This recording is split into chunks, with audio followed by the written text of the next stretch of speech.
Assalamualaikum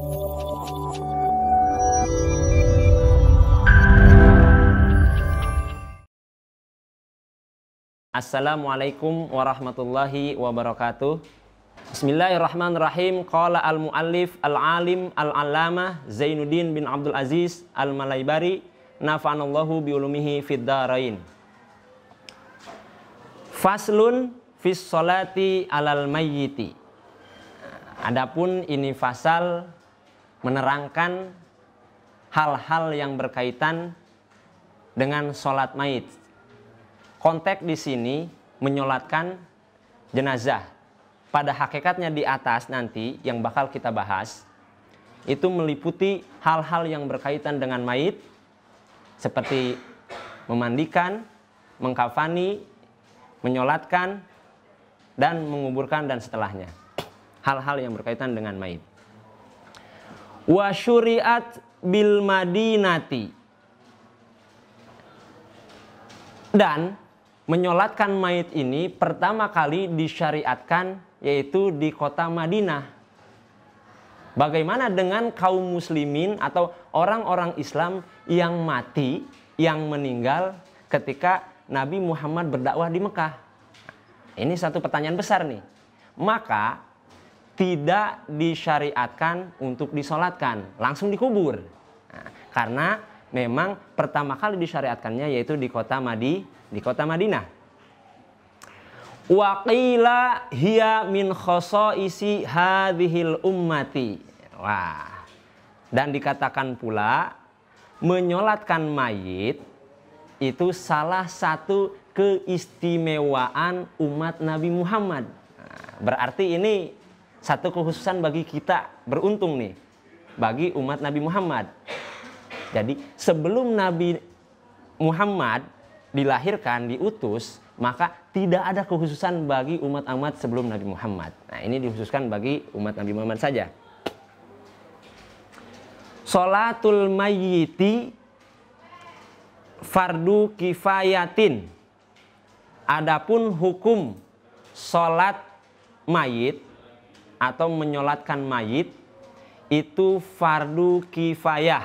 Nah, nanti saya terangkan tuh apa sih fardu kifayah dan apa sih perbedaannya dengan fardu ain. Nah, bagi siapa hukum ini berlaku?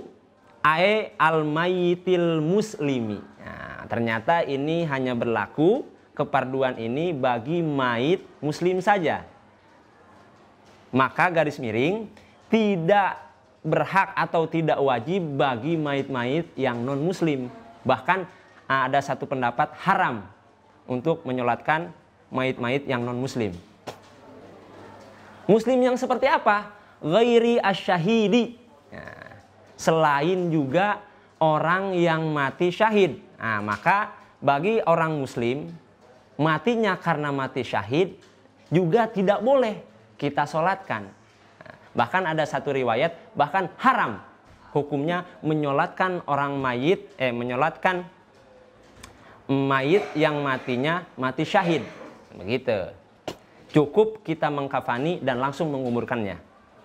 Bahkan menguburkan dan mengkafaninya pula sebaiknya kita menggunakan pakaian yang dia pakai ketika mati syahid tersebut. Itu lebih utama. Nah, perlu kita ketahui syahid. Nah, kata-kata syahid di sini menurut ilmu nahwu dan sharaf ada dua makna. Syahid berwazan fa'ilun bimakna ismul fa'il atau ismul maf'ul. Kalau ismul fa'il berarti dia adalah orang yang menyaksikan surga sebelum dia masuk surga. Nah, inilah syahid secara isim fa'il. Orang yang menyaksikan. Makna yang kedua ismul maf'ul yang disaksikan. Artinya nanti di surga dia bakal menonjol, bakal kelihatan bagi kita. Nah, itu makna syahid. Dan syahid juga perlu kita ketahui ada 3 macam. Syahid yang pertama ada mati syahid secara dunia dan akhirat. Nah, seperti apa nih? Syahid dunia dan akhirat adalah orang yang mati ketika membela agama Allah. Nah, dalam tanda kutip peperangan. Nah, di sini peperangan. Yang terbunuh lillahi ta'ala untuk menegakkan agama Allah, maka termasuk mati syahid. Nah, haram bagi kita untuk menyolatinya. Nah, karena yang syahid tidak mesti disolatkan. Itu syahid yang pertama. Nah, syahid dunia dan akhirat. Syahid yang kedua, syahid dunia saja, tidak syahid akhirat. Siapa ini? Syahid dunia adalah orang yang ikut berperang bersama Nabi, tetapi niatnya hanya untuk mencari ghanimah atau mencari harta rampasan perang. Nah, begitu. Nah, seketika dia mati di medan peperangan karena niatnya untuk ghanimah, maka disebutnya mati syahid duniawi dunal akhirah. Nah, ini juga sama, diperlakukan seperti syahid dunia dan akhirat. Kita tidak perlu menyolatkannya, langsung kita kafani dan kita kuburkan.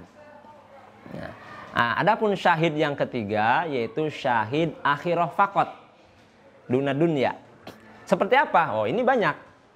Syahid akhirah ini banyak kategori. Ada yang terkena penyakit korela, kalau meninggal syahid, syahid akhirah namanya. Ada yang kecelakaan, mati syahid, syahid akhirah. Tenggelam, berenang tenggelam, mati, syahid akhirah. Kebakaran ataupun keguguran misalnya mati, nah itu disebutnya syahid, syahid akhirah. Nah, bagi syahid akhirah tetap harus kita sholatkan. Nah, gitu. Harus kita sholatkan, harus kita kafani dan kita mandikan. Seperti itu. Seperti pada umumnya orang-orang biasa. Nah, nanti ketiga syahid ini bakal berkumpul di surga nanti. Tapi memang levelnya berbeda. Levelnya berbeda. Sama-sama syahid, sama-sama di surga, tapi levelnya berbeda. Sama halnya kita naik kereta misalnya. Di satu gerbong itu kan ada yang bisnis, ada yang kelas ekonomi, ada kelas yang lainnya. Nah, jadi cuma tingkatannya saja yang berbeda, tapi sama-sama mati syahid. Baik, kita lanjut. Fardu kifayatin, ini hukumnya fardu kifayah menurut lil ijma'i wal akhbari. Nah, hukum fardu kifayah ini menurut pendapat atau kesepakatan para ulama. Nah, disebut ijma tuh. Dan juga al-akhbar, jamak dari khobar, yaitu hadis-hadis Nabi Muhammad. Nah, barang siapa yang menentang kesohihan ijma atau yang menentang kesepakatan para ulama, ada satu kaul mengatakan dia disebut murtad. Begitu. Maka kita tidak boleh menentang ijma wal akhbar. Kagoslihi walau ghariqan, sama halnya dengan memandikan mayit, yaitu hukumnya fardu kifayah pula. Sekalipun si mayit tadi ghariqan, meninggalnya karena tenggelam. Ustaz, kan dia matinya tenggelam, sudah berenang atau sudah mandi. Nah, atau ada kasus misalnya si A, si Fulan selesai mandi, keluar kamar mandi, dia kesandung, akhirnya jatuh dan meninggal. Nah, gimana nih Ustaz? Kan dia sudah mandi. Nah, tetap. Karena bagaimanapun li'anna ma'muruna bi ghaslihi. Nah, kita yang diperintahkan. Kita yang diperintahkan untuk melaksanakan hal-hal tersebut, yaitu memandikan dan yang lainnya. Nah, tetap sekalipun itu mati gara-gara tenggelam, nah, tidak ada pengecualian. Karena si mayit tidak bisa mandi sendiri. Nah, ini yang harus perlu kita ketahui. Oh, ini sudah mandi, ini sudah berenang dan segalanya, tetap kita harus memandikannya. Karena di dalam konteks ini li'anna ma'muruna bi ghaslihi, kita yang diperintahkan untuk memandikannya. bukan dia mandi sendiri, karena tidak bisa semayit mandi sendiri, begitu ya. Fala yaskutu al fardu anna illa bifi'lina. Nah, kefarduan ini tidak gugur anna bagi kita illa bifi'lina, kecuali kita yang melakukan. Nah, di sini kita bakal bahas apa sih fardu kifayah itu. Nah, begitu. Fardu kifayah itu adalah satu hukum yang memiliki tanggungan kepada semua orang. Nah, misalnya si Fulan, si Asep lah, si Asep meninggal di kampung Lodon namanya. Maka satu kampung Lodon itulah yang apa? Menanggung kewajiban untuk memandikan dan menyolati dan sebagainya. Nah, apabila ada yang mengerjakan, ada yang memandikan sebagiannya dari kampung tersebut, atau hitunglah keluarganya, hanya keluarganya yang memandikan, maka gugurlah hukum fardu satu kampung Lodon tersebut karena sudah ada yang melakukan. Itulah fardu kifayah. Berbeda dengan fardu ain. Kalau fardu ain itu satu kewajiban bagi setiap insan atau bagi setiap kita semua, jadi tidak bisa diwakilkan. Begitu. Wa in syahadna al malaikata tugsiluhu, sekalipun kita menyaksikan si Fulan ini dimandiin oleh malaikat. Oh, hebat sekali. Ya, tadi yang saya ceritakan, ada orang-orang sufi yang tidak mau, tidak ada orang yang mau memandikan si Fulan. Karena entah kenapa, entah dia tidak kelihatan di kesehariannya atau perilakunya yang buruk misalnya. Sekalipun ada yang memandikan malaikat, tetap kita juga harus memandikan. Karena yang diperintahkan tadi kita, bukan yang lain. Sekalipun si mayit ini sudah dimandikan oleh malaikat, tetap kita wajib memandikannya. Ada satu cerita, kita sebut saja Uwais Al-Qarni. Saudara-saudara nih mungkin sudah kenal siapa Uwais Al-Qarni. Uwais Al-Qarni ini bukan sahabat, bukan pula tabiin, gitu. Kok bisa? Ya, beliau hidup di masa Rasul, tapi tidak pernah sama sekali bertemu dengan Rasul. Nah, jadi bukan sahabat. Nah, beliau ini orang alim, bahkan beliau ini tidak dikenal di bumi. Orang itu tidak kenal siapa sosok Uwais Al-Qarni ini. Tapi beliau ini adalah sosok yang masyhurun fis sama, terkenal di langit atau dikenal oleh para malaikat. Nah, kenapa beliau terkenal di langit? Karena orang ini sufi dan kuncinya berbakti dengan orang tua. Nah, terlebihnya ibu. Nah, beliau ini orang yang sangat menghormati ibunya dan berbakti kepada ibunya. Makanya beliau ini terkenal di langit.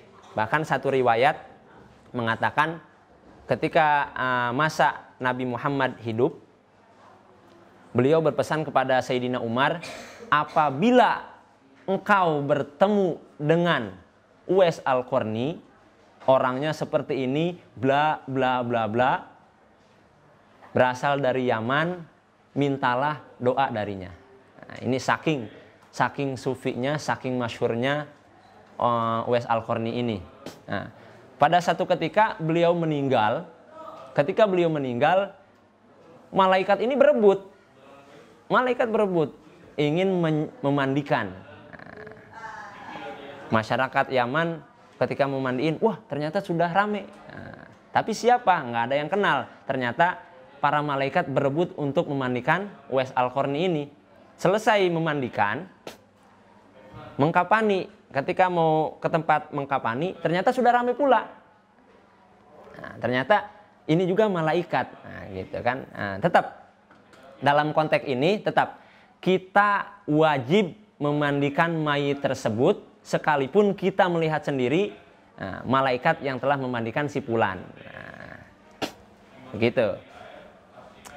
Wa yakfi ghuslu kafirin. Di konteks ini, dan cukup yang membandikan orang kafir. Nah, ini kotor-kotornya atau kasar-kasarnya di kampung tersebut memang tidak ada kaum muslim satupun. Jadi yang mandiinnya orang kafir. Nah, cukup, tidak masalah. Wa yahsulu aqalluhu bita'mimi badanihi bil ma'i marrotan. Wa yahsulu, dan tercapai dan terjadi aqalluhu, apa, memandikannya mayit sedikit-sedikitnya, bita'mimi badanihi, dengan cara meratakan seluruh badan, bil ma'i, tentunya dengan air, cukup sekali, marrotan. Ini aqalluhu. Nah, ini cara memandikan mayit sekurang-kurangnya, yaitu satu kali basuhan secara merata. Ustaz, satu basuhan cukup? Cukup, insya Allah. Bagaimana caranya? Nah, caranya, wah, seharusnya ada contoh nih. Kita harus contoh. Kita pakai media yang ada. Ketika mayit meninggal, nah ya, kita berbicara ketika mayit meninggal. Sebelum meninggal atau dalam keadaan syakaratul maut, usahakan si mayit ini kita hadapkan ke arah kiblat. Nah, misalnya kiblat ke sana, sebelum meninggal si fulan ini kita hadapkan ke kiblat. Dan di sini kita talkin la ilaha illallah, cukup kata la ilaha illallah, dan jangan keras-keras la ilaha illallah. Nah, tidak usah, karena kita menuntun si fulan kepada akhir hayatnya. Hitunglah sudah meninggal, seret. Bagi kita, atau biasanya di kampung ada disebut amil namanya ya. Nah, di kampung saya disebutnya amil. Nah, biasanya si mayit, orang yang sudah meninggal ini, buru-buru harus kita lepaskan semua pakaiannya. Nah, kita gunting pakaian yang dia pakai tadi pas meninggal, kita buka dan kita tutup dengan kain. Kenapa? Kenapa kita harus buru-buru buka? Karena menurut ilmu kesehatan, pakaian yang dipakai si mayit ini semasa hidupnya atau menjelang matinya, ini mempercepat busuknya mayit. Nah, itu salah satunya menurut ilmu kesehatan seperti itu. Jadi kita buka dan kita tutupi dengan apa nih? Dengan sarung tipis saja, sarung tipis seperti inilah, sarung tipis. Kita tutup, jangan tebal-tebal, tidak boleh. Oh, kasihan pakai selimut misalnya, jangan, selimut tetebelan. Nah, karena tebal pula, bahan yang tebal untuk menutupi mayit itu juga bisa menyebabkan mempercepat busuknya mayit. Nah, jadi yang tipis-tipis aja tuh. Nah, sama halnya kita mandiin, langsung kita mandiin juga satu kali, hitungannya kita. Nah, satu kali nih. Kita guyur pakai air nih. Serot, selesai, kita balikan ke kanan. Set, kita usap semuanya. Satu kali. Dibalik, selesai, kita balik lagi. Basuh semuanya, set. Nah, ini disebut marrotan. Itulah yang disebut satu kali basuhan. Nah, cukup memandikan mayit hanya dengan satu kali basuhan. Asal menyeluruh. Hatta ma tahta kulfatil aklufi alal asohi. Nah, bahkan di sini mengatakan sampai apa-apa yang ada di bawah. Nah, kulfatil akluf ini, kuluf, kalian tahu kuluf ya? Kuluf itu adalah ujung ujung kemaluan laki-laki. Nah, ujung kemaluan laki-laki. Nah, biasanya ini yang belum disunat nih, yang belum disunat kan masih daging ya. Yang masih daging. Nah, ini juga harus di dalamnya harus kita basuh nih. Gitu. Harus kita basuh. Sampai segitunya. Jadi semuanya merata sekali cukup sampai kulufnya ini harus dibasuh. Nah, kuluf nih ini kemaluan, ini kemaluan. Nah, ujungnya nih harus kita basuh semuanya. Sobian kana al akluf au baligon. Sama saja. Baik kulufnya ini kuluf sobi anak kecil atau kulufnya orang sudah balik. Nah, dia anak kecil ini hitunglah masih kecil, sudah meninggal misalnya. Atau ada anak SD umur 10 tahun tapi belum disunat. Nah, kan ujungnya masih ada daging tuh. Nah, ini yang dibasuh. Nah, itu disebutnya kulub, ini disebutnya kulub. Maka harus dibasuh, wajib. Tidak boleh tidak, harus semuanya terbasuh. Nah, makanya biasanya amil ini yang bertugas memandikan. Sebelum memandikan mayit ini, biasanya beliau sudah menyediakan nih, menyediakan semua peralatan mandinya. Berikut hal-hal ya seperti untuk membersihkan kotorannya dengan kain kafan atau potongan kain kafan, tidak boleh langsung.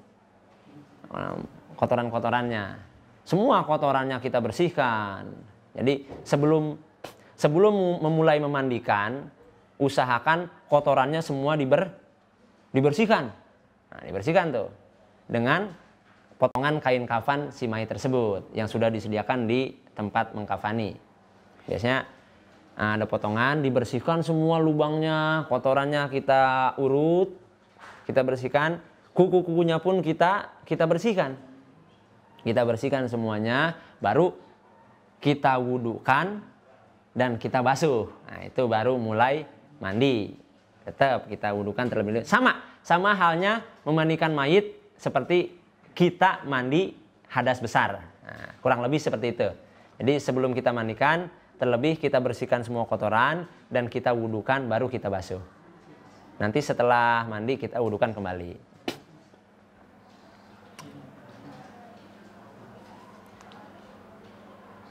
Qala al-Ubadi wa ba'dul Hanafiyah, berpendapat siapa Imam Ubadi dan sebagian pengikut Imam Abu Hanifah. Nah, Hanafiyah ini bukan Imam Abu Hanifahnya, tapi pengikut Imam Abu Hanifah. Mereka berpendapat la tajibu ghuslu ma tahtaha. Nah, pendapatnya di sini tidak wajib membersihkan atau membasuh di bawah kuluf tadi. Nah, ini pendapat Ubadi dan sebagian pengikut Imam Abu Hanifah. Menurut beliau ini tidak wajib berdasarkan konteks pada kitab ini. Fa'alal murajjah, menurut pendapat yang lebih diunggulkan, lau ta'adzara ghuslu ma tahtal kulfati bi annaha la tataqallasu illa bijurhin yumimma amma tahtaha. Nah, apa nih?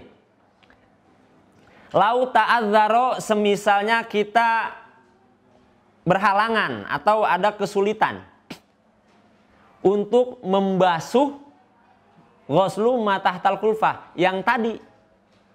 Wah, karena susah nih. Karena sudah meninggal, nah, si mayit ini rapet, atau mungkin disebabkan anak ini sakit jadi ketika sakitnya tidak mandi, tidak terkena air atau apapun itu. Ininya rapet, si kulfahnya tadi rapet.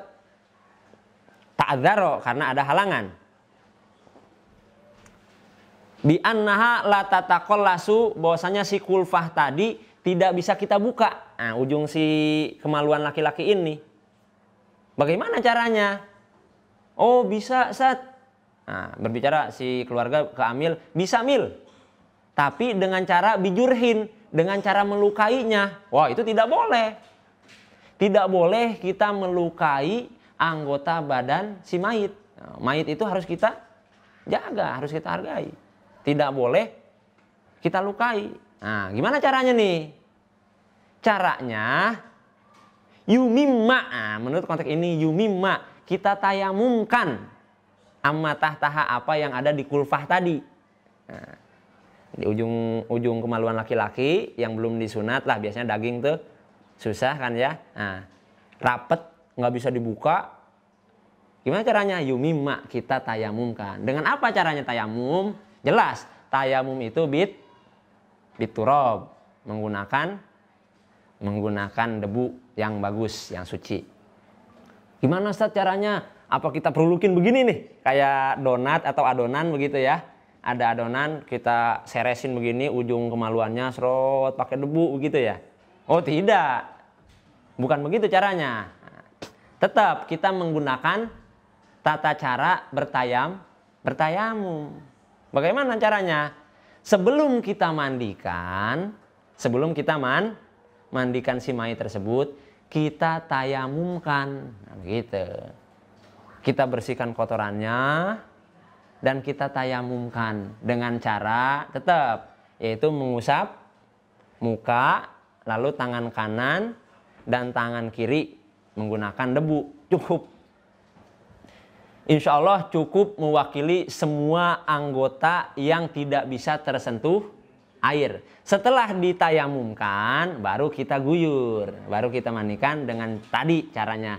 Nah, caranya kita guyur atasnya, selesai atas kita balikan bagian kanan, selesai kita bagian kiri.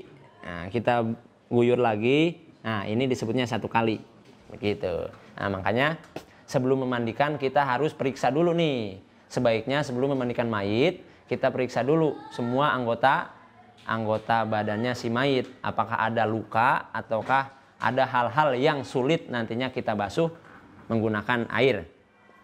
Begitu ya. Inilah cara untuk membasuh anggota mayit yang tidak bisa terkena air, nah, atau bisa kita basuh dengan cara melukainya, begitu ya. Ini caranya tadi, kita tayamumkan terlebih dahulu. Pendapat ini kama qalahu syaikhuna, sebagaimana yang telah dikatakan oleh syaikhuna. Nah, siapa syaikhuna di sini? Yaitu Ibnu Hajar Al-Haytami. Wa aqarrahu ghairuhu, dan juga begitu pula ditetapkan oleh yang lainnya pendapat ini.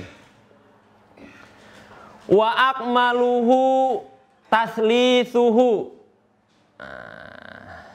dan adapun paling sempurnanya memandikan si mayit, yaitu taslis, dengan cara 3 kali basuhan.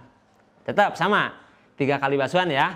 Tahu tadi caranya ya, yaitu kita hadapkan si mayit ke arah kiblat. Nah, ini 1 kali basuhan, seret, atasnya kita semua basuh rata, selesai, kita balikan ke kanan, ces. Nah, bunyinya ces. Nah, kita basuh bagian kanannya, sudah selesai, balik bagian kiri kita basuh, set. Ini 1 kali. Nah, basuh lagi, set, bagian kanan. Nah, balik lagi, nah ini 2 kali, nah begitu pun seterusnya, ini 3 kali. Inilah cara memandikan mayit yang disebut 1 kali. Tidak merta-merta 1 kali bayuran cukup, just tidak. Ada tata caranya. Wa an yakuna fi khalwatin wa qamisin wa ala murtafi'in. Seyogianya pula kita memandikan mayit di tempat yang sepi dan juga menggunakan gamis wa ala murtafiin, dan juga di tempat yang tinggi. Nah, maksudnya nih, ya di tempat yang sepi, jangan di tempat kerumunan ramai. Biasanya di kampung-kampung itu sudah biasanya pakai satir. Nah, pakai penutup tuh. Ada alas apapun dipakai. Nah, terpal pakai untuk menutupi. Nah, yang penting fi khalwatin. Dan ada kata-kata wa ala murtafiin di sini. Di tempat yang lebih tinggi.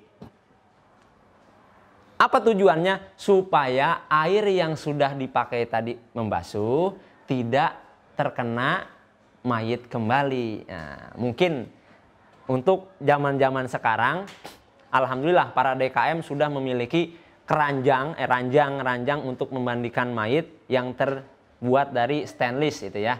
Nah, di kampung saya ada tuh begitu tuh. Mungkin semua DKM sudah punya tuh. Tempat tidur untuk memandikan mayit yang terbuat dari teralis. Kalau zaman dulu mah pakai kadebong. Apa tuh kadebong tuh? Kadebong itu dari pohon pisang. Nah, biasanya setelah memandikan nggak ada yang mau tuh naruh kadebong di dekat rumahnya. Biasanya dibawa ke kuburan. Pada takut, gitu ya. Pada takut. Padahal mah biasa saja. Nah, tidak usah takut. Sekarang insya Allah DKM sudah punya tempat tadi untuk memandikan, maka alam murtafiin tadi sudah terlaksana supaya percikannya tadi tidak kembali lagi ke si mayit. Bimain baridin, dan juga memandikan mayit menggunakan air yang dingin. Air yang dingin.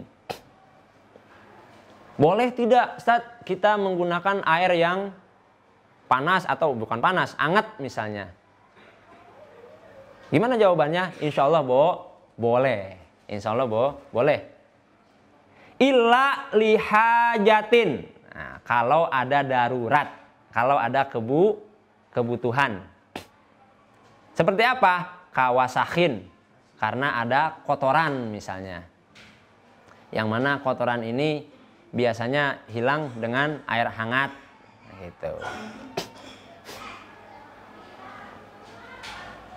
Fal musakhonu hina idzin aula, maka apabila ada hal yang seperti ini, ya, ada kotoran tadi atau cuacanya lagi dingin misalnya, air yang dihangatkan atau air yang diolah hina idzin aula itu lebih utama. Gitu. Karena tidak mungkin pula, satu kejanggalan pula ketika cuaca sangat dingin kita memandikan mayit dengan air yang dingin. Maka pada kesempatan ini apabila terjadi seperti ini, yang lebih aula adalah al-musakhon, air yang dihangatkan. Wal malihu aula minal adzbi, dan air garam, bukan air yang dicampur garam ya, air garam. Air garam aula minal adzbi, ini lebih utama daripada air tawar. Apa nih maksudnya? Oh, ternyata ini berkaitan dengan ilmu kesehatan pula. Kok bisa, Ustaz? Iya. Diteliti, air berzat garam itu lebih baik daripada air tawar untuk mayit. Apa alasannya? Air ini bisa mencegah, bukan mencegah selamanya ya, memperlambat busuknya mayit. Kalau air malih itu bisa memperlambat kebusukan mayit, gitu. Sama tadi juga hal-hal yang kain yang tebal atau apapun. Kalau air yang tawar, air azab ini biasanya lebih cepat untuk si mayit busuk. Jadi kita gunakan dengan al-malih, air yang garam, air garam. Wa yubadiru bi ghaslihi idza tuyuqina mautuhu. Nah, ini pula nih. Wa yubadiru, dan kita dianjurkan untuk menyegerakan memandikan mayit kalau memang tuyukina mautuhu, kalau memang si mayit ini, si Fulan ini benar-benar udah mati. Lebih baiknya kita segerakan. Gitu. Jangan dientar-entar. Entar aja. Sanak saudaranya belum pada ngumpul gitu ya. Biasanya ini terjadi di sekeliling kita karena keluarganya, sanak saudaranya belum ngumpul, jadi tidak dimandikan dulu. Sebaiknya, ini lebih utamanya begini. Kalau si Fulan ini sudah ketahuan mati, sudah diyakini mati, maka dianjurkan yubadir, disegerakan untuk kita mandikan, gitu. Wa mata syukka fi mautihi, dan ketika si mayit ini syukka atau si Fulan ini diragukan pada kematiannya, atau kita masih ragu nih, ini si Fulan sudah meninggal apa belum nih? Nah, ini ragu. Maka wajib takhiruhu, maka kita tangguhkan. Sampai kapan? Ila al yaqini bitaghayyuri rihin wa nahwihi. Nah, kita tangguhkan si Fulan ini sampai benar-benar kita yakin bahwasanya si Fulan ini sudah meninggal. Dengan cara apa atau dengan tanda apa? Biasanya kalau di kampung banyak tuh caranya. Kita pegang urat nadinya di tangan atau di leher. Bisa pula kita menggunakan cermin. Cermin kita tempelkan ke hidung, begitu ya. Kita tempelkan ke hidung, itu biasanya cara-cara amil di kampung. Kalau masih ada uap di kaca itu masih ada. Nah, gitu. Tapi kalau sudah rata dan juga badan si mayit ini sudah dingin semuanya, atau sampai tagoyuririhin, sampai baunya sudah menyengat, karena mayit ini sangat cepat berubah warna baunya, itu bisa dikatakan sudah yakin bahwasanya si Fulan meninggal. Nah, ini banyak cara untuk mengetahui kita si Fulan ini sudah meninggal atau belum, begitu. Fadzikruhum al-alamati al-katsirata lahu innama tufidu haitsu lam yakun hunaka syakkun. Nah, berbicara yang tadi, para ulama menyebutkan banyak tanda-tanda kematian seseorang yang bakal bisa kita ambil, atau bisa memberikan kita satu manfaat. Apakah ini sudah meninggal ataukah tidak, ataukah masih menimbulkan keraguan ataukah tidak. Itu fadzikruhum al-alamati al-katsirata lahu innama tufidu haitsu lam yakun hunaka syakkun. Nah, ini maksudnya para ulama banyak menyebutkan tanda-tanda yang bisa memberikan kita faedah bahwasanya si Fulan ini sudah mati ataukah belum, sudah meninggal ataukah belum. Walau kharaja minhu ba'dal ghasli najisun lam yangkud at-tuhru. Seandainya keluar minhu dari mayit tadi ba'dal ghasli, setelah kita memandikan si mayit tersebut, apa yang keluar? Najisun, najis, kotoran. Lam yangkud at-tuhru, maka kesuciannya tidak batal. Bal tajibu izalatuhu fakot. Bahkan, tetapi wajib bagi kita hanya menghilangkan najasah tadi saja.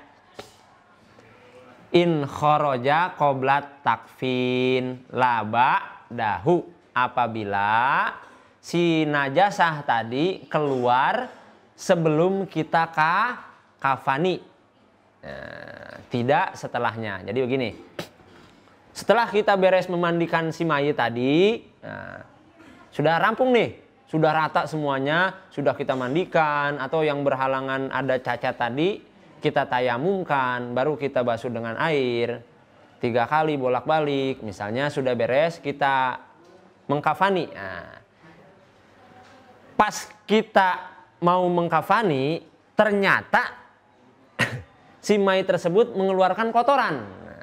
Serot. Nah, serot di bawahnya. Gimana nih? Waduh, udah mandi lagi. Atau udah kita mandiin lagi. Terus keluar kotoran. Nah, gimana nih? Mandiin lagi atau tidak? Oh, tidak usah. Tidak usah bagi kita untuk memandikannya. Cukup izalatuhu. Cukup kita buang. Cukup kita buang kotorannya saja. Kita elap, kita bersihkan. Baru kita kafani, kita bungkus. Apabila keluarnya sebelum kita kafani. Saat bagaimana kalau si mayit tersebut sudah kita kafani, sudah kita ikat, sudah kita bungkus semuanya, ternyata trot keluar kotoran, ser. Nah, gitu kan ya. Dibuka lagi. Tidak usah. Tidak usah, biarkan saja. Nah, biarkan saja, nanti juga dia melebur ke tubuhnya. Nah, menurut konteks yang ada di kitab ini. In kharaja qabla takfin la ba'dahu. Kalau setelah mengkafani keluar kotoran tadi, tidak usah kita membuka kain kafan tersebut. Sudah kita biarkan. Wa man ta'adzara ghusluhu li faqdi ma'in aw li ghairihi. Barang siapa yang ta'adzara berhalangan. Apanya nih? Ghusluhu, memandikan si mayit tersebut dengan alasan li faqdi ma'in, karena memang di kampung tersebut, di negara tersebut tidak ada air, kemarau panjang. Auli ghairihi, atau ada hal-hal yang lain yang mana si mayit tidak bisa kita basuh dengan air. Contohnya kaihtiraqin, seperti si fulan ini meninggal karena kebakar atau kebakaran. Walau gusila, apabila kita mandikan, kita basuh dengan air, taharro, nah ini badannya rontok nih. Badannya rontok karena kebakaran tadi atau kecelakaan apapun itu. Ketika kita basuh air, rontok atau bisa melukai atau bisa melukai badan si mayit tersebut. Maka apa yang kita lakukan? Yumimma wujuban. Nah, maka wajib hukumnya bagi kita mentayamumkan saja. Nah, jadi ini bagi mayit yang berhalangan, di kampung tadi tidak ada air, atau dia tidak boleh terkena air dengan hal-hal seperti kebakaran atau kecelakaan atau dan yang lainnya. Apabila terkena air, si badan mayit ini bisa ngelupas atau rontok. Begitu. Jadi wajib, cukup bagi kita hanya mentayamumkan saja. Insya Allah cukup bisa menggantikan mandinya si mayit. Far'un wallahu a'lam bishawab.